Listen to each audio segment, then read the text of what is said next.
Bonjour à tous. Sylvain Martin, tué par le mari de sa maîtresse à coups de hache. Explication dans cette vidéo. C'est beau, l'amitié. Ces derniers temps, à Chevannes, petit village des environs de Montargis, dans le Loiret. On ne voit plus Sylvain Martin sans son nouveau copain, un apiculteur prénommé Marc, prénom d'emprunt. Les deux hommes, physiquement, ne se ressemblent vraiment pas. Sylvain est un grand type jovial, costaud, les cheveux noirs de jais, qui ne paraît pas ses 70 ans. Marc un petit brin de 56 ans, un peu sec, et plutôt du genre réservé. On pourrait croire, de prime abord, qu'ils n'ont rien en commun. C'est loin d'être le cas. Ils ont fait connaissance en décembre dernier, sur le marché de Noël de Saint-Pierre-l'Esnemours. Quand Sylvain s'est arrêté devant le stand où Marc vendait son miel. Ils ont parlé d'abeilles, naturellement, et de pêche, et plus généralement de la nature qu'ils connaissent bien l'un et l'autre. Sylvain, avant de prendre sa retraite, travaillait pour les espaces verts de la ville de Nemours. Bref, ils se sont découverts des goûts communs. Ils ont sympathisé. Ils se sont revus. Sylvain a présenté Marc à sa compagne, Micheline. Il l'a conviée chez lui, dans sa jolie maison de pierre blonde, héritée de son père, sur le chemin de la Corne de Serre. Il lui a même proposé d'installer des ruches sur son terrain, au lieu-dit le Grand Chesnois, ce que l'autre a accepté volontiers. Voilà pourquoi, depuis, Marc vient si souvent à Chevannes, pour s'occuper de ses abeilles et rendre du même coup visite à ses amis. Parfois, il vient seul. Parfois, il vient avec sa femme que nous appellerons Corinne pour préserver son anonymat. Et ça, ce n'est pas prudent. Sylvain Martin, bien que septuagénaire, est resté d'une vitalité débordante. Sa petite vie tranquille avec Micheline, entre leur potager, leurs poules et leurs chats, est loin de lui suffire. Il bouge en permanence, s'active, se démultiplie. On le voit bricoler pour les voisins, tondre les pelouses, tailler les haies, couper le bois, tout cela sans montrer la moindre fatigue. Après tout, le père de Sylvain est mort à plus de 100 ans, alors il semble bien parti pour finir centenaire. Quand il ne travaille pas, il s'absente régulièrement, sillonne les routes au volant de son Opel Corsa grise. Pour aller taquiner la truite dans les rivières du coin.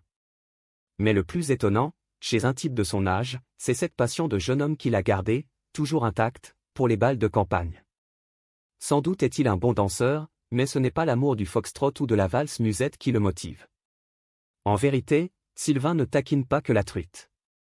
Bien qu'il s'abstienne de le crier sur les toits, c'est un dragueur impénitent, un tombeur discret qui fait des ravages dans les fêtes de village. À quel moment commence-t-il à s'intéresser à Corinne, la femme de son pote Marc? On l'ignore.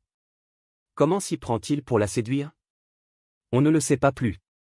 Ce qui est sûr, en tout cas, c'est que la jeune femme, après bien d'autres, se retrouve dans le lit de Sylvain. Marc, tout à ses abeilles, ne se doute de rien. Il ne voit pas le ciel se couvrir. Sa belle amitié ne va pas tarder à voler en éclats, comme un essaim frappé par la foudre.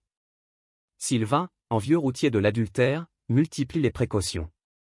Mais peut-on garder une telle liaison secrète, dans un coin de campagne où tout le monde se connaît? L'affaire finit par s'éventer. Et le samedi 1er juin, c'est la catastrophe. Corinne, affolée, envoie un message à son amant, Marc a découvert le poteau rose. Il est fou de rage. Le soir même, Sylvain choisit de tout avouer lui-même à Micheline, avant qu'elle apprenne son infortune par d'autres. Elle le prend très mal et part, dès le lendemain, se réfugier chez sa fille. Pour le retraiter, les ennuis ne font que commencer. Le 3 juin, Marc lui téléphone, hors de lui, pour l'insulter et le menacer. Sylvain, qui a sûrement déjà eu à affronter des maris jaloux, ne se laisse pas impressionner. Il téléphone néanmoins à son épouse, à laquelle il reste très attaché, pour la tenir au courant. Il a tort de prendre les choses à la légère. Peu avant 22 heures, Micheline, inquiète, le rappelle. Il ne décroche pas.